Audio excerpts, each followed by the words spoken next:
Akkam jirtu kabajamtoota daawwattootaa fi hordoftoota Oromiyaa Freedom Media dambalii gungumaa mataarraa oduu isin dhageessifnaa jalqaba irratti hangafoota oduu.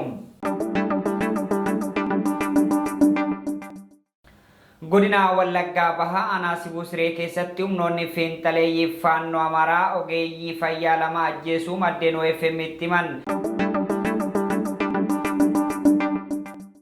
Godina Arsii aanaalee garaa keessatti wal waraansaa waraana mootummaa fi waraana bilisummaa Oromoo gidduutti adeemaa jiru hordofee hawaasni gaaga'ama hamaa keessa jiraachuun dhagahamee jira.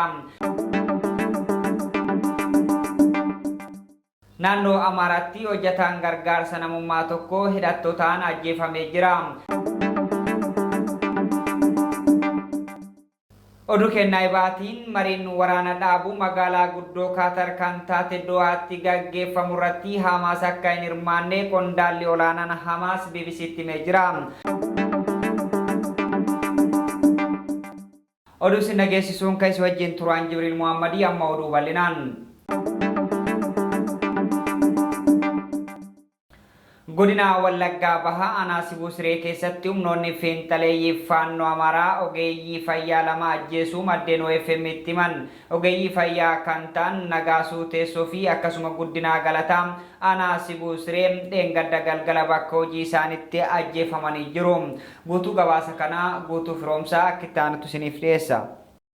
Godina Wallaggaa Bahaa aanaa Sibuu Siree keessatti humnoonni fiinxaleeyyii faannoo Amaaraa ogeeyyii fayyaa lama ajjeesuu maddeen OFM itti himan. Ogeeyyii fayyaa kan ta'an Nagasaa Teessoo fi Guddinaa Galataa aanaa Sibuu Sireetti dheengadda galgalaa bakka hojii isaanitti ajjeefaman.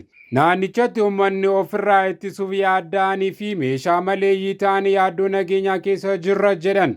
Nagaasoo Teessoo fi Guddinaa Galataa aanaa Sibuu Sireetti bakka addaa Markaatoo jedhamutti faarmaasii dhuunfaa isaanii banachuun uummata tajaajilaa turan. Dheengadda galgala jechuun hagayya 13 bara 2024 galgala bakkuma hojii isaanitti humnoonni fiinxaleeyyii kanaan ajjeefaman. Ogeessonni fayyaa kun lamman magaalaa Naqamtee irraa achitti deddeebi'uun ogummaa qabaniin uummata isaanii tajaajilaa turan. Reeffi isaanii osoo hin kaafamin halkan tokko achi buluun oolee kaleessa galgala kaafamuun magaalaa Naqamteetti sirna awwaala isaanii raawwatame. Reeffi isaanii osoo hin kaafamin halkan tokkichaaf achi bulee oolee kaleessa galgala kaafamuun magaalaa Naqamteetti sirni awwaalcha isaanii raawwatame. Bakka ogeeyyiin kun itti ajjeefaman aanaa Sibuu Siree jala ta'ee aanaa Guutoo Giddaa fi Sibuu Siree daangaa irratti argamti jedhame. Nagaasuun nama bultii ijaarratee maatii horatee qabu yoo ta'u kan isaa waliin ajjeefame obboleessa haadha warraa isaa immoo dargaggeessa qormaata ga'umsa ogummaa COC jedhamu qoramee eeggachaa jiru jedhame. Naannichatti humnoonni kun hidhatanii uummata keessa waan jiraataniif uummanni nageenya isaaf yaaddoo qabaachuu himu jiraattonni.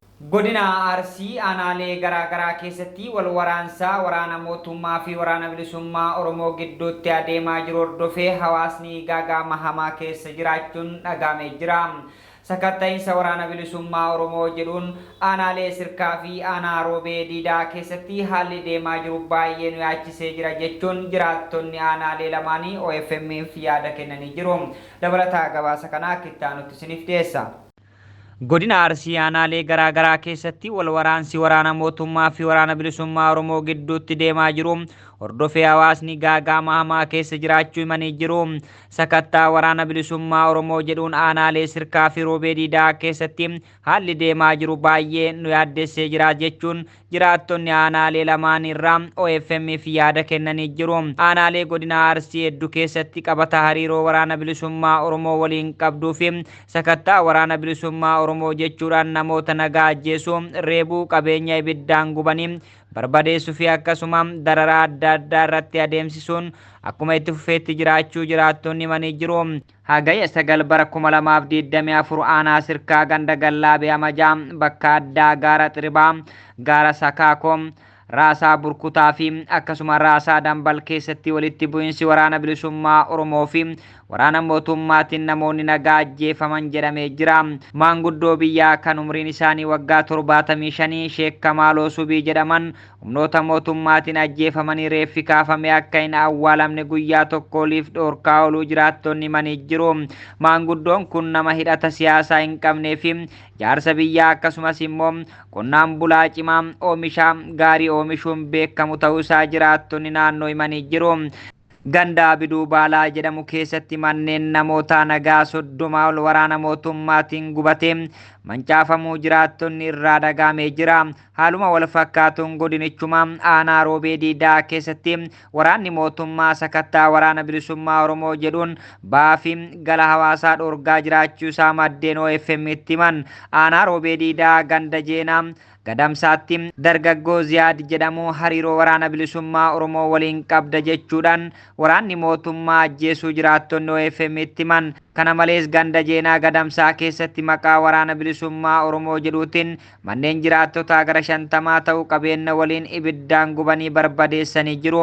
Uummanni nagaa qabeenya irraa saamamee irraa manca'ee daa'imman waliin yeroo roobaatiin haala rakkisaa keessa jira jechuun maatiin himanii jiru. Naannoo Amaaraatti hojjetaan gargaarsa namummaa tokko hidhattootaan ajjeefamee jira. Naannoo Amaaraatti godina Walloo Kaabaatti hojjetaan gargaarsa namummaa kan ta'e hidhamtoota ergaa butamee booda ajjeefamuu dhaabbanni mootummoota gamtoomanii gabaasee jira. Guutuu gabaasa kana guutuu firoomsaa akka itti aanutti dhiyeessa.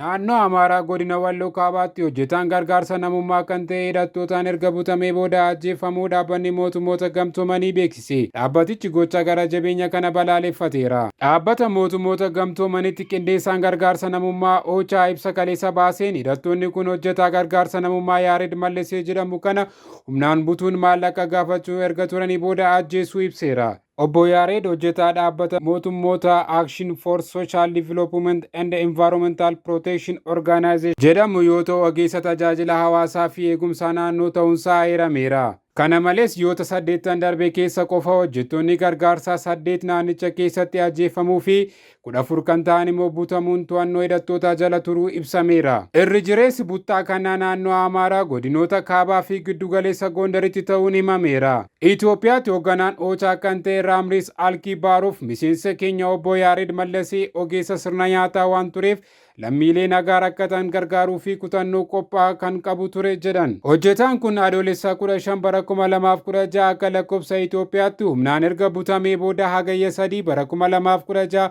akka lakkoofsa Itoophiyaatti ajjeefamuu sagaleen raadiyoo Ameerikaa gabaaseera.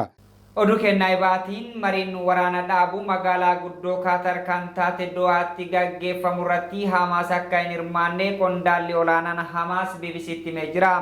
Hamaas maricha kanarratti hirmaachuu dhiisuu sababni inni dhiyeesse marichi roodmaappii kanaan dura pirezidaantiin Ameerikaa Joo Baayiden kaaniin kan gaggeeffamu mitis jedhanii jiru.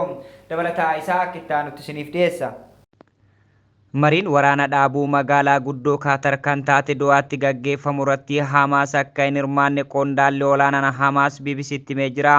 Hamaas marii kanarratti hirmaachuu dhiisuuf sababni inni dhiyeesse marichi roodmaappii kanaan dura pirezidaantiin Ameerikaa Joo Baayiden kaaniin kan gaggeeffamu mitis jedhee jira.